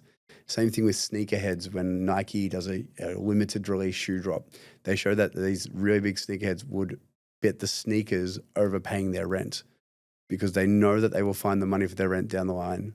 But that sneaker opportunity is a non-negotiable. It's only now. It's only here and only now. So, one thing we're very big on right now is, particularly with all the events that we do, we go, is it a non-negotiable? Is this going to be an event that's so good that your audience will find the money to it? How do you not feed into the delusion that, yes, this is good enough? And how do you truly know if this is something that is on a non-negotiable event?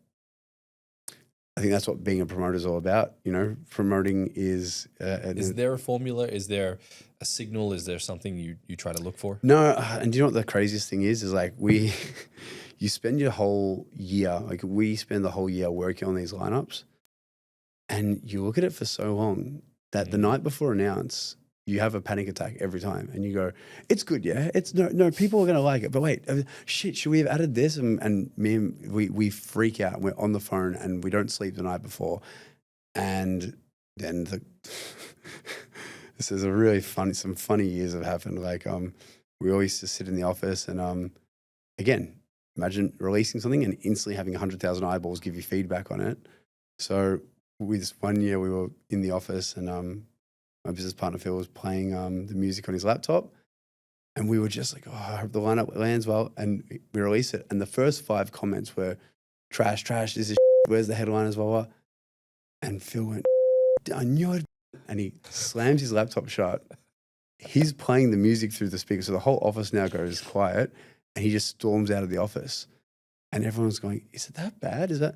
Those 5 comments were followed by 30 positive ones that came out. He's left the office without his phone, without his laptop, probably just like, you know, walking with a sad montage music playing in his head. And he came back with like a sausage roll and a bag of popcorn and everything. He goes, "How is it?" And we go, "Take a look." And we show him the feedback. And it's like, oh my God, this is amazing. Everyone's loving it. And again, the reality is like Beyond the Valley sold out last year. Instantly 40,000 tickets. The year before that, the same. The reality is that when we're at this scale, you don't need to be everyone's cup of tea. And if we're not your cup of tea, then don't come. Go do whatever your cup of tea is and let other people enjoy their tea parties.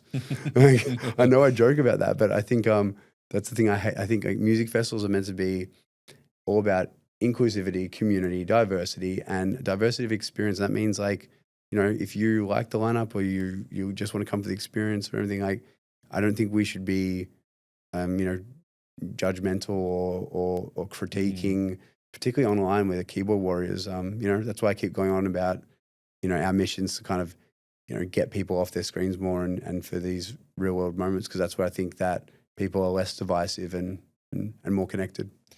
Which is fantastic when things go well. Mm. What happens when an event potentially goes south? A severe weather case, which you had at Pitch in 2024, you had to cancel the festival halfway in. And at that moment, all eyes are on you. How do you manage it when everything goes south? Yeah, that Pitch was a very interesting one because you look at these, and there's a reason why these multi-day festivals, there's less and less of them in the country. One, the cost of operating these events are just astronomical. You know, just to the resource required to keep people overnight for multiple days, the bump in, you build a mini city essentially. But then you're exposed to obviously the weather threats. You're exposed to potential artist cancellation. All these things. Human behavior is a huge variable when you have 25,000 people there. In this particular instance, our hands were particularly tied because we can't just cancel an event. We can't just send everyone home at our own will because we would be bankrupt. We have no, you know, for us to get our insurance, we need the event to be cancelled by the powers that be, by the authorities. And in Pitch's case, we had to, you know, there's mandated kind of outlines and reasons within fire management plans and kind of extreme weather days. And there had to be a certain number of extreme weather days in a row for the festival to be cancelled. So while we would have loved to have just said, let's not go ahead with the event, it kind of had to go through the, you know, the process of the by the book process. And then we finally were cancelled and had to send everyone home. So what happens then? Your insurance kicks in because you've been cancelled. But you only insure for your pre-event costs and your costs of like if the event is cancelled. This event was half run, so we've incurred a whole bunch of costs that we're not going to get covered for. On top of that, there's a whole bunch of people that have, you know, come and experienced half a festival. It was such a messy moment that we have to come in as a company and go, okay, what outcome do we want from this? Like, what do we really care about? And I think first and foremost was one, our patrons, the community. You know, firstly, we wanted to ensure that we ran as safe an event as possible, and the cancellation was the right thing with all the events that transpired. And we've taken a lot of learnings from that with the local authorities to how we produce future events. Might have had a bit of friction towards us, not understanding that we're doing everything within our power to kind of better serve them or do this. What's our stance here? And we made the conscious choice to refund, everyone's tickets to that event, even though that people came and even though you didn't have to. It was at our discretion, because some of them experienced, half the festival. Do we refund 50%? Do we do this?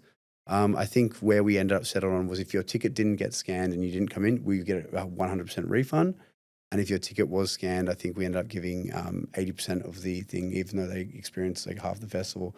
And that, not only on top of that, we had to incur all the costs of actually running the event, which we don't get insurance money for. So we took a huge hit there.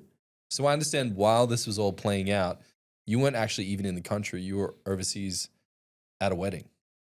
Yeah, and again, going back to, Rivers to Soul's manager, Danny, was getting a dear friend of mine and getting married in Mexico over pitch weekend. And pitch is always going to be there every year. And, I made a decision to go to the wedding because I sadly had to miss my own event. And it happened to be the catastrophic one. So I'm online watching all the comms come through firsthand, and I can just feel for my business partners and my team on the ground there and what they had to go through, because in a way, I kind of almost felt like I was observing it how the punters would have been observing it, is that I'm not in the meetings hearing the rationale from the authorities and from everything. I'm just seeing the comms go out and the festival's going to continue until it's cancelled. So I kind of shared a bit of frustration in the sense that I could see how, as festival operators, sometimes people are very quick to think that, we're at fault or we're acting maliciously or we're just chasing the dollar, But the reality is that, no, we, particularly, and I can speak for us at Untitled, that we really do while it's punter first, it's a multi-stakeholder approach. It's not just about the punter. It's about the artist show. It's about the local community that we engage in. It's about the authorities that are coming and keeping our punters safe and everything. Like, how is everyone catered for? And if you take that multi-stakeholder approach and go, okay, let's make it a win for everybody, you create a really good event. We could have easily cancelled many of our events that were projecting a heavy loss, but it would have been terrible for a reputation and terrible for the fans that bought a ticket, wanting that experience, looking forward to it, and then suddenly get told it's not on. In 2023, Grapevine Gathering Festival, national festival, 5 cities and winery countries all around the wine regions all around the country, 10 to 15,000 people per city. All of a sudden, we wake up one day and our ticketing provider, Fest Ticket, has gone into administration. So global ticketing provider has gone bankrupt. What does that mean? Exactly what we're all looking at the news going, what does this mean? Our ticketing provider, we're calling the Australian team, et cetera, trying to get some clarity. So they're holding all the money? Well, so the way it works with ticketing providers is like they hold a portion of the money and they kind of advance you based on your credit kind of relationship with them. Or in arenas, you don't get an advance of money, but it's all different. And we had a kind of deal where we were getting an advance some, but they held some. And I'll never forget the moment where we quickly switch ticketing operators. We can't be sending them any more money. We quickly make a build with another ticketing company, Megatix. How did you find out? Like, can you walk me through the series of events? Yeah. Okay. So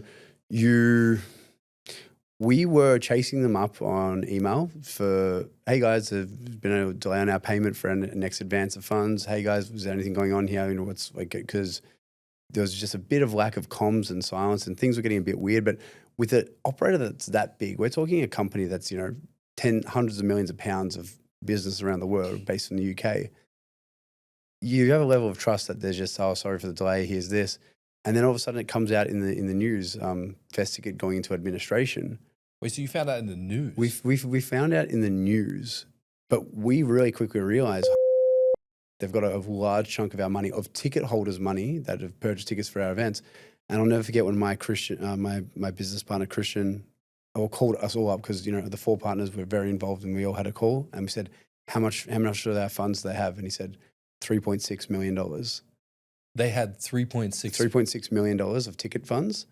And we spoke to the lawyers and we said, are we getting any of that money back? Is there any chance of us recovering any of that fund? And Chris said, no. So we lost $3.6 million in one day while the event is still live and on sale. And that's when you're faced with this situation. Okay, do you be completely open book to your audience and say, hey guys, this is what's happened to us. We don't have the funds to produce the event. We're going to refund you the money, but how are we refunding all the money because we're 3.6 million short? You know, where do we stand with this all? Do we just be open with everyone and say, hey, you know, we're going to be dividing this and chase up fest ticket for your funds because they can do everything. And ultimately we came to the realization that, you know, as an independent kind of company that really prides ourselves on, you know, the way that we operate, we chose that ticketing provider. We've took the risk on board with that. That's not our customers' decision to burden to handle. So we proceeded with the event. We ran a great event. We had people in every state, you know, 10 to 15,000 person shows. But yeah, we carried a $3.6 million loss for that festival.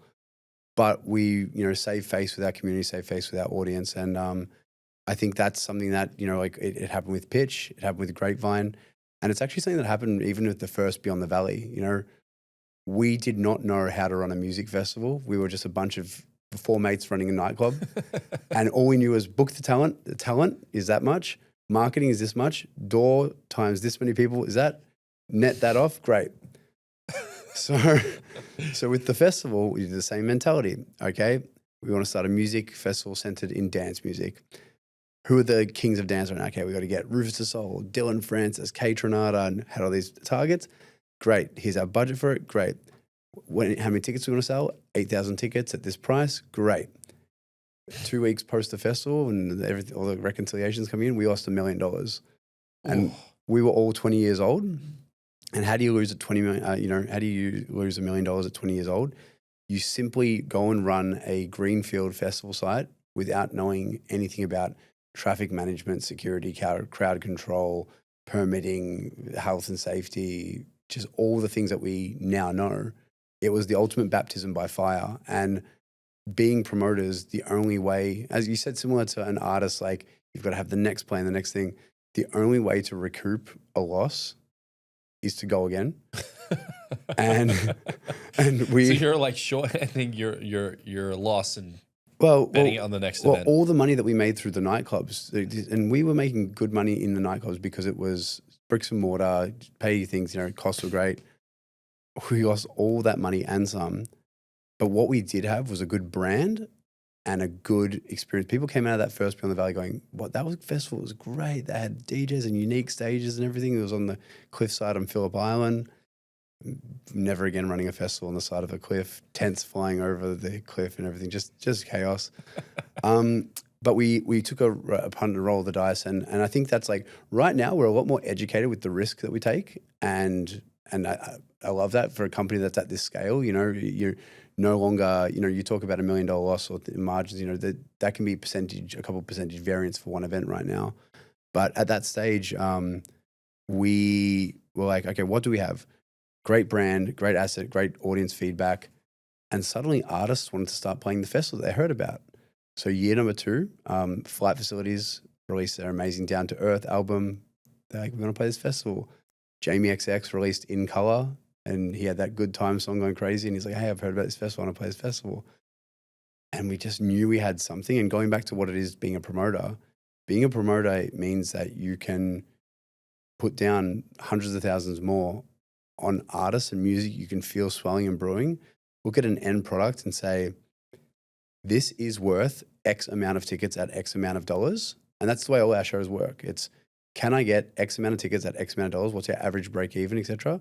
Or a lot of the time, if you see an artist come to the country and that those shows aren't full, it's not the artist that's losing out there. It's the promoter, because the promoter pays a guarantee to get that artist out and do that. So that's what we do with the Beyond the Valley. You know, we pay everyone a certain guarantee, and then we put tickets on sale, and you either sell enough tickets to be successful, run another year, start another festival, start a touring division, start that, or you buy a ticket to Mexico and you disappear and you, that was the alternate life. So I wonder what Mexico life would have been if Beyond the Valley didn't work out. So I'd like to talk more about human nature.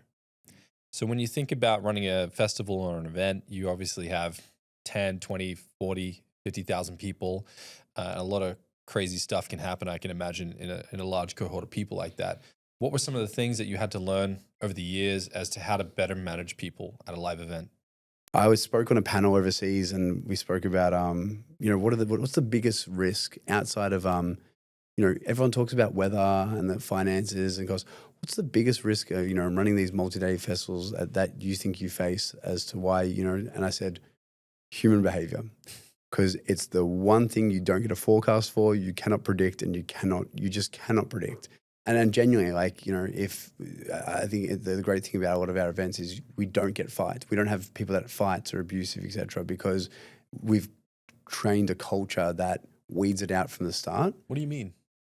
Well, okay, so with the Beyond the Valley particularly, your pre-event comms, the way that your staff engage with everyone, from the welcome people that are welcoming the cars in to the way that they spoken to at helper huts and just the real community element and the way that we kind of, it all starts it starts with our company, then it extends to the staff, and then that kind of slowly gets ingrained in the community that we're just not about, if you want to be and the funny thing is that there's a lot of really fit people that kind of, come to the festivals and they've got, might have their muscles out or anything like that. Juiced up. Yeah, but these guys are the most loveliest, kind of like having the best time and what, having that.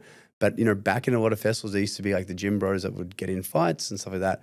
And it's like, if you come to an event or anything like that and your aim is to incite or violence or anything like that, get out. And the reality is that the community around you is not going to stand idly by while you fight somebody or that happens.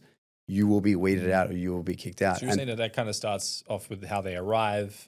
It starts off by what we accept as an organization, and it starts by how we talk to our team and everyone and everything on site, and then to how our team's trained to speak to everyone upon arrival, but then also to then how we deal with these incidences on site. Because we've had incidences in the past, and it's a strict zero tolerance policy. I've had people that have climbed the big top tents, climbed to the top and just kind of like hung out there and tried to, be a hero. And Peking Duck that year at Beyond the Valley had to stop and say, hey guys, we have to stop the music or this hero comes down, or people that are just doing, we eject them from site. We pay for their transport back to Melbourne. We pack up all their stuff and get them off site. And, we've evicted many people off site that don't adhere to the type of people that we'd want on site.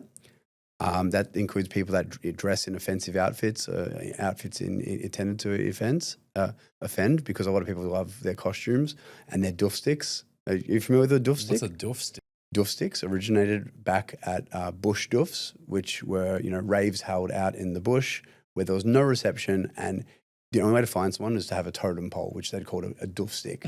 So you'd hold a stick, yeah? Yeah, up in the air. Yeah. And that you would have like a doll or this or a face. And they've become so popular now, yeah, that when people love our Australian festivals, because they go, oh, you have their festivals in Australia, they have the sticks, everyone with the sticks. The crowd is a sea of these light up things that they spend months making. And some of them are so creative, and a lot of them are just puns, on certain topics that are just hilarious. But it got to a point where we had to actually address it. And because we designed these beautiful stages, and some of the doof sticks were getting too big, giant signs, giant things. You see this at Glastonbury as well. And we put out a public statement about how we love the community expressing itself, but, this is impacting the visual of the performance. And my business partner, Phil, put up a comment that said like, hey guys, when it comes to this, size matters. Please be respectful. Keep it to under A4, etc. That year at Beyond the Valley, there were 3 doof sticks with Phil's face on it that just said size matters. And again, it's kind of the community kind of giving a cheeky jab back, like how they've got this discourse with us at Untitled. Yeah. But again, we went and confiscated those and goes, come on guys, like this is, we will weed out idiots. We will weed out people that are just trying to do the right thing. But then also we celebrate those that are participating in the best way possible. At Pitch Festival, people dress up in the most elaborate, I'm talking like Roman cavalry soldiers dressed in 12 marching along. I'm talking boardroom meetings set up on the dance floor with whiteboards. And you go over and I'm the owner and I go, hey guys, I just want to say I love this. They go, sorry, we're in a meeting. Can you just they go back to this? The pizza guy, the pizza guy. Dude, this is the best guy. We gave him free tickets for life. And you can show a photo of this one. We were dancing in the crowd and you turn to your right and there's a guy in a Pizza Hut outfit with 35 pizza boxes high. And he's just going, order for Steve. And he committed so much to the bit.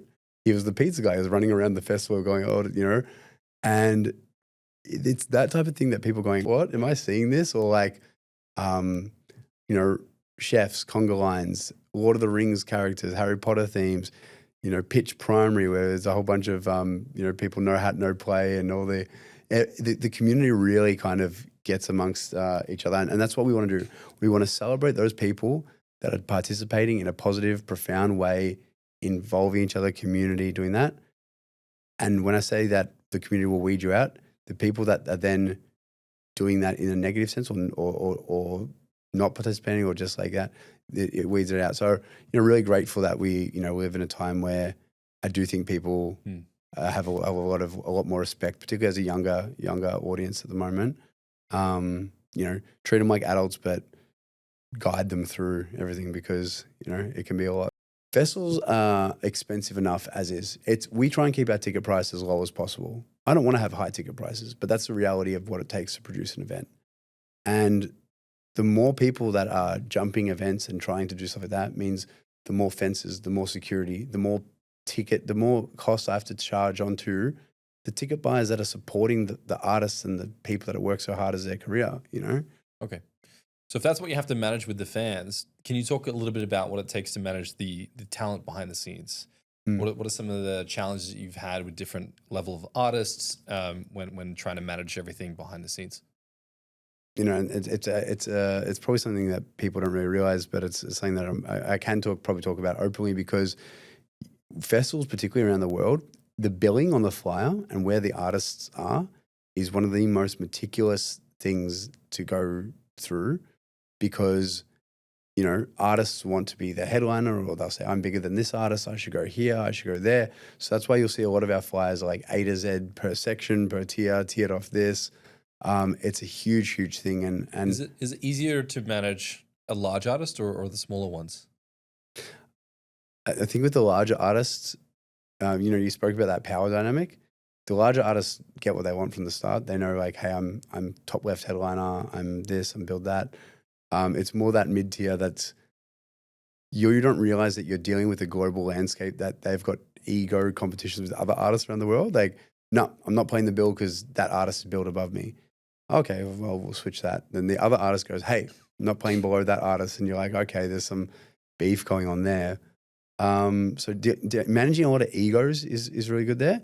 Outside of that, when they are on site, like they are rock stars. They are the most important thing. We've got a great team that treats them like you've traveled all the way to Australia and we need to treat these artists special because otherwise less and less artists will continue to come to the country. So credit to them, those that actually get on the plane and come down here and play our festivals, like we're grateful to have them and we want to treat them with that level of service that they deserve.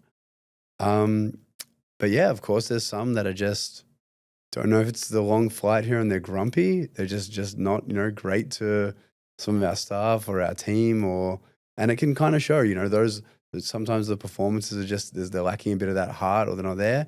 But again, we're lucky that we're pretty good at working with great artists and the artists that you see at the festival, the festival has so many good performers, so many good international artists that that, who's really putting in their effort and who's just, might be having an off day.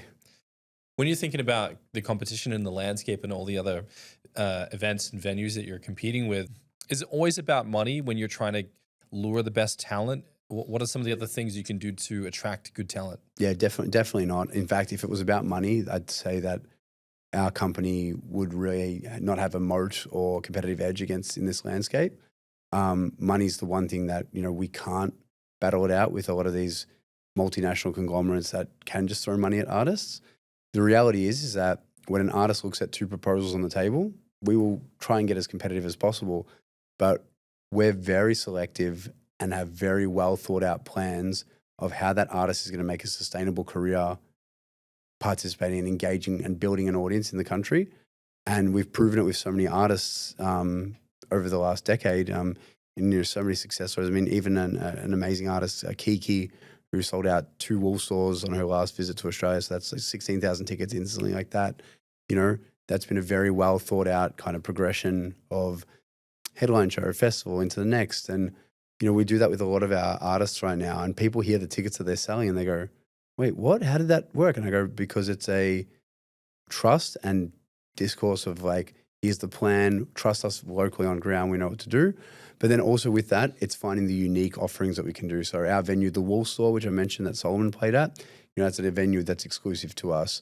Beyond the Valley and Pitch, our festival properties that we program exclusively. And we've got a lot more kind of new little exclusive things that we're doing. And similarly, so it's a tactic that's used by a lot of other promoters where they try and kind of have exclusive venues and whatnot. I think the biggest difference is that, we really, really care about, we wouldn't work with an artist if we didn't have a long-term vision and plan for them. And the teams that get it. And it's hard sometimes because some teams will just chase the dollar. And sometimes you just got to be easy to sit with that. And also sometimes you just got to respect it as a friend to the artist and just say, hey, that's a lot of money. Respectfully take it. We'll be here waiting when you want to come work with us again. And 9 times out of 10, they end up coming back and working with us. So it's good. And I think that's what's good about being, having that friendly relationship. If you're friends and your friend, it's like if you're in a supermarket chain and your friend's got the hottest energy drink, whatever, and he's been doing through you, and then all of a sudden he goes, oh, hey, I really got to, you go, hey, you know what? I want the best for you. But, keep supporting us. Looking back at everything that you've accomplished in the last couple of years, what do you think the biggest opportunity is to come if you're looking at the trends right now and where the future of events is going? I mean, everyone's looking at the opportunity of, everyone says AI, but I think, like one thing that COVID really did for us was provided the space and time for us to think and plan and then really come out executing. So, we've now gone from 7 to 70 staff in a matter of 4 years. And, from $0 revenue, we were the first industry to get shut down and the last to recover. Mass gatherings ultimately is what our core business was. So, with all the festivals coming back, we very quickly solidified our market position again, and we were doing $60, $70 million in revenue just off the festivals.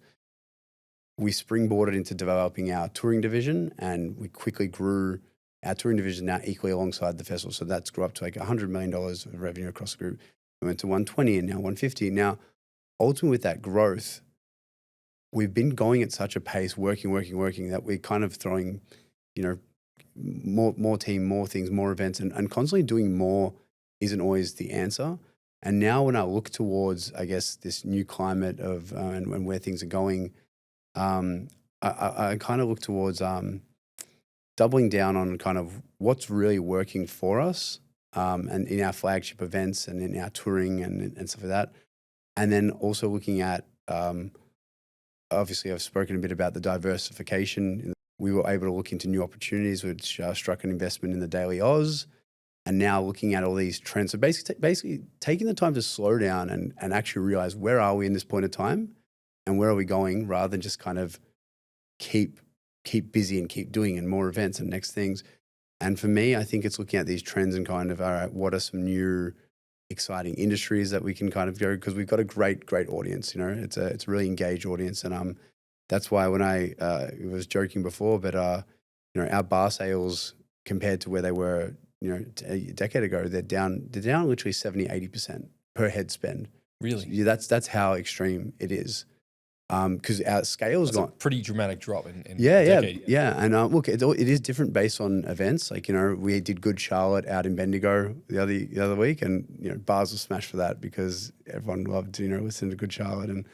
But for our bigger festivals, bar sales down. Our audience, we survey them, ask them questions, etc. They are interested in health and wellness, and I don't think this is a trend. I don't think this is it's a come and gone thing. I think this is a real more conscious shift in the way that the community is kind of participating with each other. The only thing I think isn't here to stay is these sober morning coffee raves. Like if you see those videos of anybody going, we're having fun. No, that's not, we're not doing coffee raves, but we're launching, the longevity blend.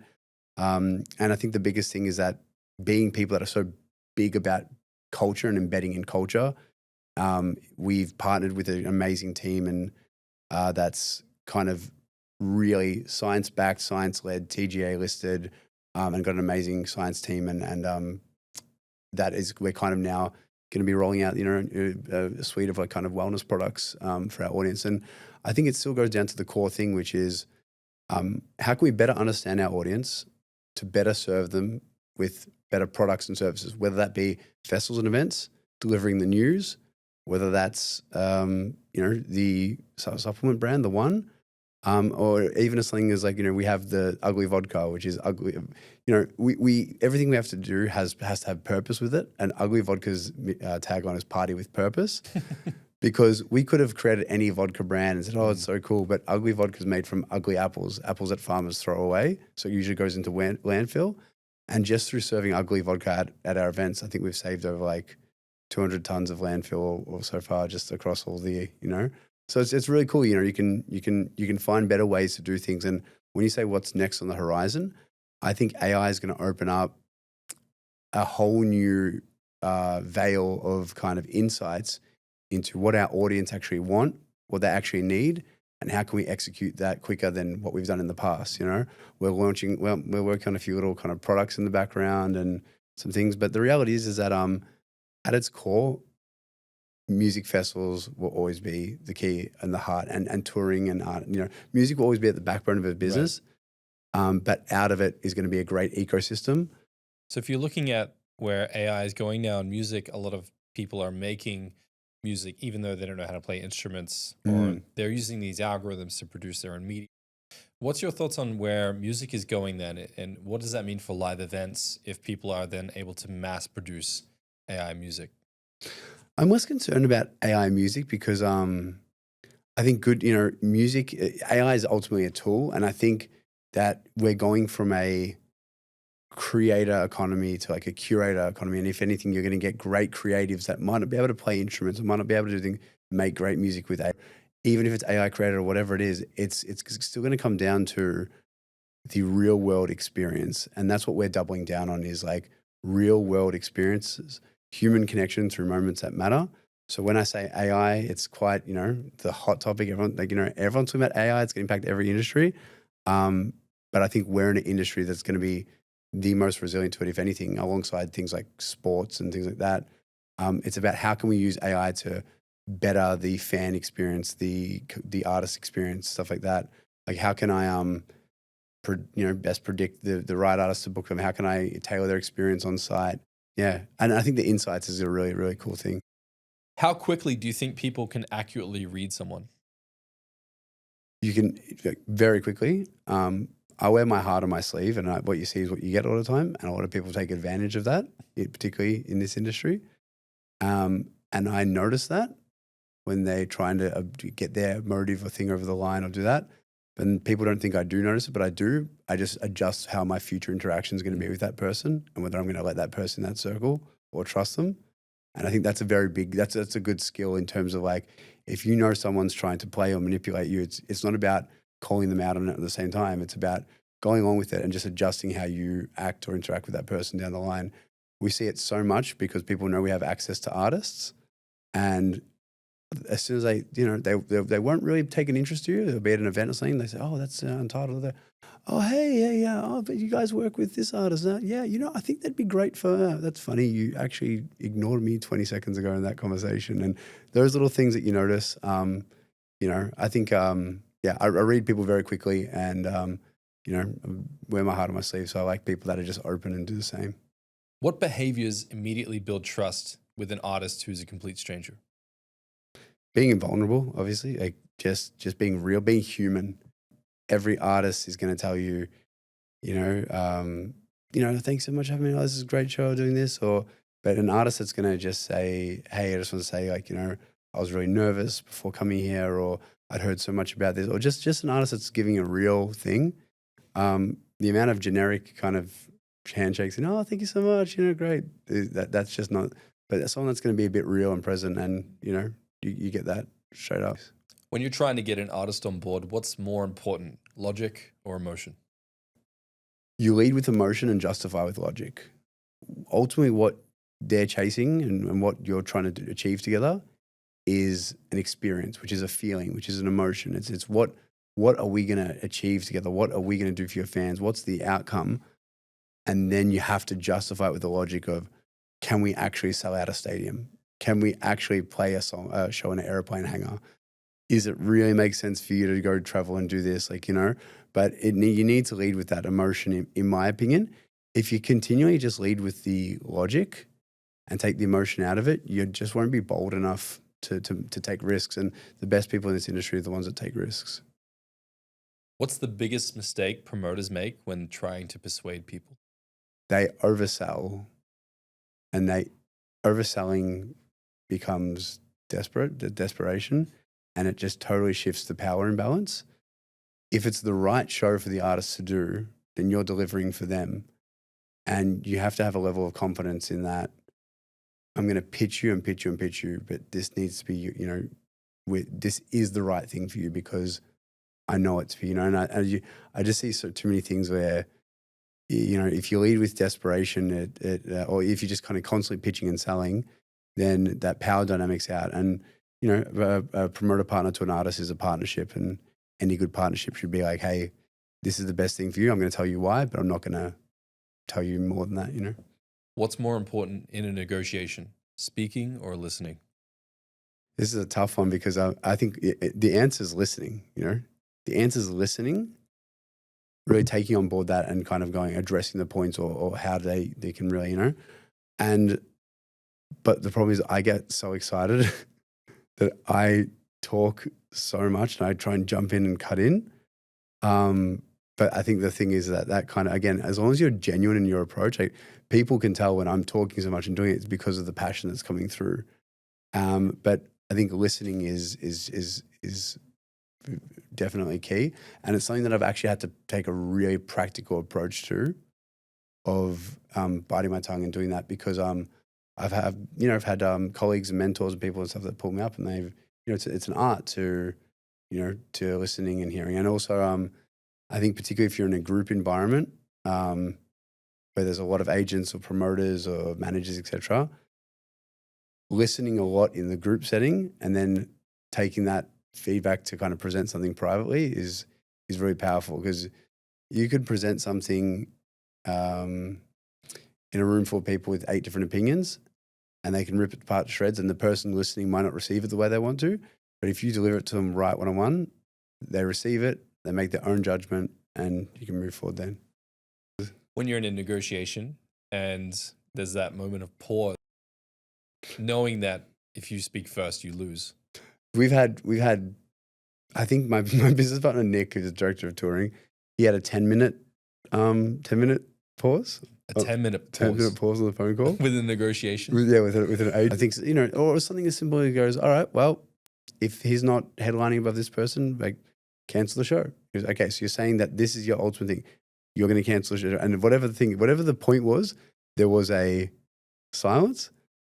And Nick messaged us on the thread and said, hey, I'm 1 minute of silence and this is getting really awkward. I'm like, nah, hold strong. And it kind of got to 9 minutes. It can be funny. I think Nick actually broke it in the end. But it's funny. There's a lot of egos in the industry. We work with a lot of great people. So I don't think that they're few and far between a lot of these things. When should you walk away from a deal? Whenever you fail to justify with logic and it's just the sole emotion that's dominating. Leading and justifying is still a 50-50 balance. It's start with one, justify with the other. We particularly as this is artist Disclosure, who we absolutely love because they're amazing electronic artists, and we have got this kind of joke internally because we've always we love them so much. We've always bid higher and bid higher and bid higher.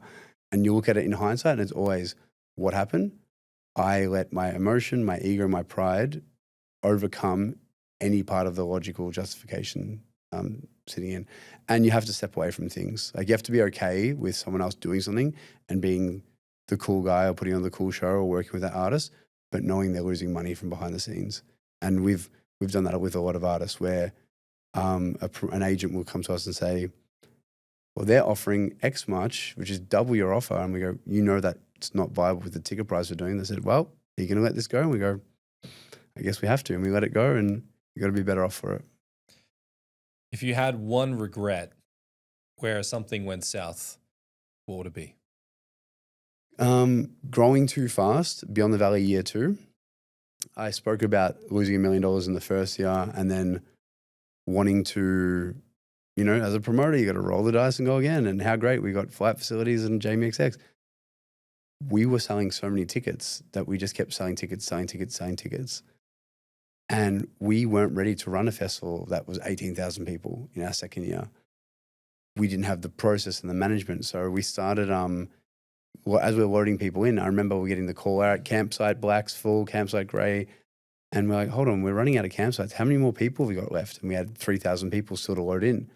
And Beyond the Valley went from a small 8,000 person event that was a cool event that lost money to a event that made a lot of money, but was a event, 18,000 people. And then it dropped off because it was an event and we had to rebuild from there. So we went 8, 18,000, 10, 12, 15, 18, 25, 35, 40, 40. And so I think the big thing there would be chasing the dollar or recouping, you know, in terms of like one thing I could do different, you know, grow sustainably and don't chase losses. How do you give an artist difficult feedback without losing the relationship? See, again, this would be one for my business partner, Nick Greco, who does a lot of the touring. The relationship needs to be strong and you need to choose your time. Like if an artist plays an average set and you'd have offering improvements for them, you've got to be very sure in your relationship to give critique to that. And it's backfired. You know, I've told an artist where I was like, yeah, you know, you should play a bit more of this next time, do that. And we haven't had the greatest relationship. So they go, oh, they obviously don't like me or rate me. But we were right because we were there in the crowd. We saw it and felt it. Versus an artist like Dom Dollar, there was one year at Beyond the Valley, he had played a most flawless set ever, amazing. And we get fined for every minute that we go over, like, you know, by the EPA, et cetera, of our noise limits. And Dom turns around, he's played such a good set, the festival sold out. He's like, oh, one more, and the whole crowd's, one more song. And he's got 4 to the Floor, Thin White Duke remix on that, it's an absolute banger. And we go, one more, let's do it.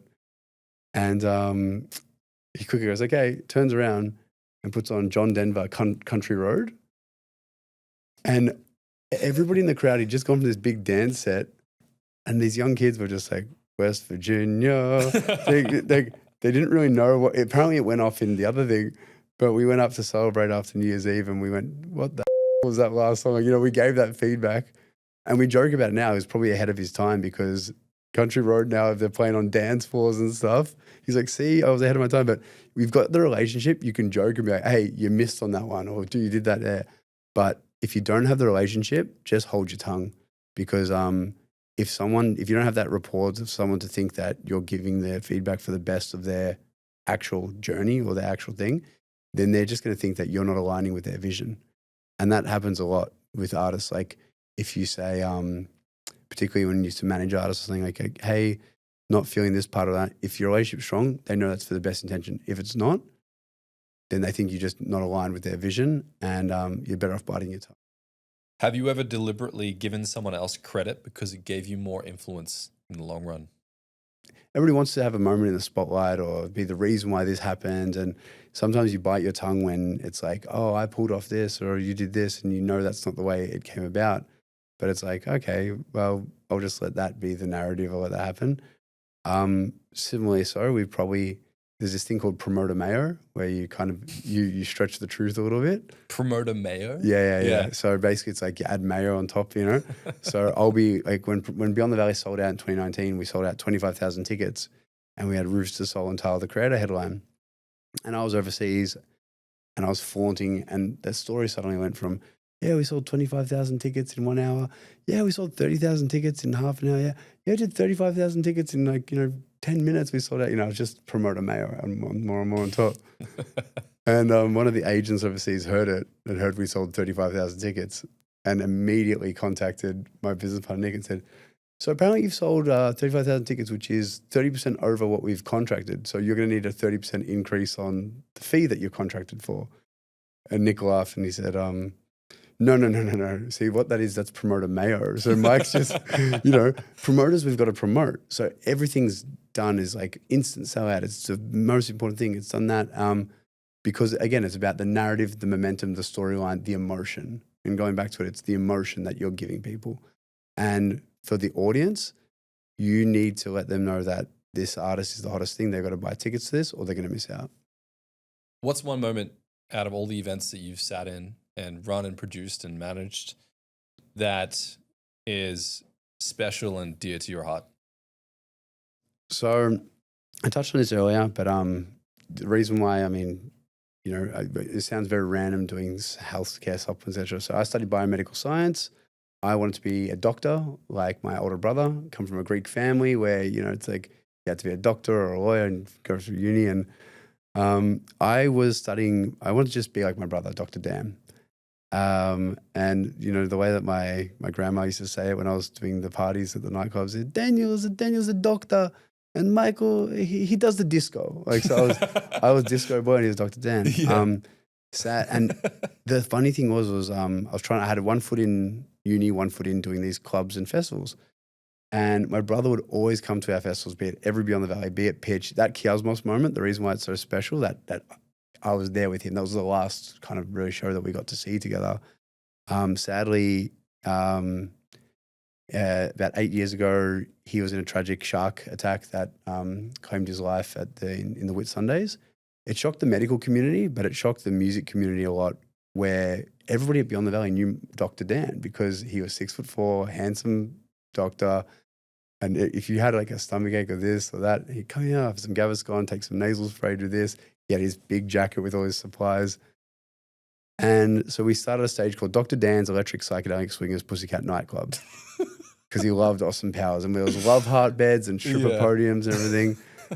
And before you know it, some artists like Flight Facilities wanted to do a DJ set for Dan and someone else wanted to do a DJ set. Then Fortet's doing a DJ set. And Dr. Dan's became a bigger and bigger and bigger thing. Now it's our third largest stage at Beyond the Valley. And I think like one of these moments that just really, really got to me or just was like crazy is I think Kedemar was playing Kedemar's like huge DJ that we have that was headlining the festival, I think like last year. He went to Dr. Dan's stage and he did a surprise set and he stopped music and he, got me and my family up and then he goes, hey, we're going to give it up for the late and great Dr. Dan, and just kind of everyone, it's these surreal moments where we're creating these moments that are often like, a performance or things like that. But for me, pop-up sets on Dr. Dan's and people talking about, oh, you're going to Dr. Dan's, meet you at Dr. Dan's. There's TikToks about fake doctor certificates getting handed in. Like, this is a real one. It's from Dr. Dan. And he was a real doctor, but like his legacy lives on. And hearing artists giving my brother a shout out and people that know him like on his stage and then playing songs in his honor. And secondly, having my parents visit the festival. My parents come to the festival every year and mum's up on stage or out in the crowd feeding fruit to people she thinks look malnourished or something because it's a Greek mum. But dear to my heart is, I ring in the new year with my sister every year in honor of my brother. And I know he's definitely looking out for us because it's been a crazy journey with the festival so far, and I'm excited for what the future holds with it. The last question I have for you, and this is something we ask everyone on the show at the end of the show, is that I'm a guy who started an agency, and I'm obsessed with people who take agency. And you're someone who's taken an exuberant amount of agency over, pioneering an industry. And I understand that you're now ranked in the top 12 promoters and events in the world, according to Billboard, and you've accomplished a lot. And I'd like to understand, for you, what does it mean to be an individual and to be someone who takes massive agency? For me, in terms of taking agency, it's not accepting the unacceptable. It's not just accepting that something that you're like, well, that just is that because of the way it is, or well, we can't do that because we can't do better. It's not accepting, or that behavior is acceptable because it is. It's not accepting the unacceptable, and that goes for things you're unhappy about in your life, your business, your people you surround yourself with. I think taking agency is about that, and then designing the life that you want to have. And I think we're guilty sometimes of just falling into the trap of letting your work all consume you, that you accept some things that you're like, oh. And for me, it comes down to like, sacrificing exercise or diet or this or that. And I kind of want to really kind of take back agency in stop accepting the things that you want to kind of maintain in your life. Family is very big and important to me. And I think in the go, you can sometimes lose track of like what's important and be there. I've lived around a couple of different places and traveled a lot, etc. I'm proudly back home and, have my home in Melbourne now.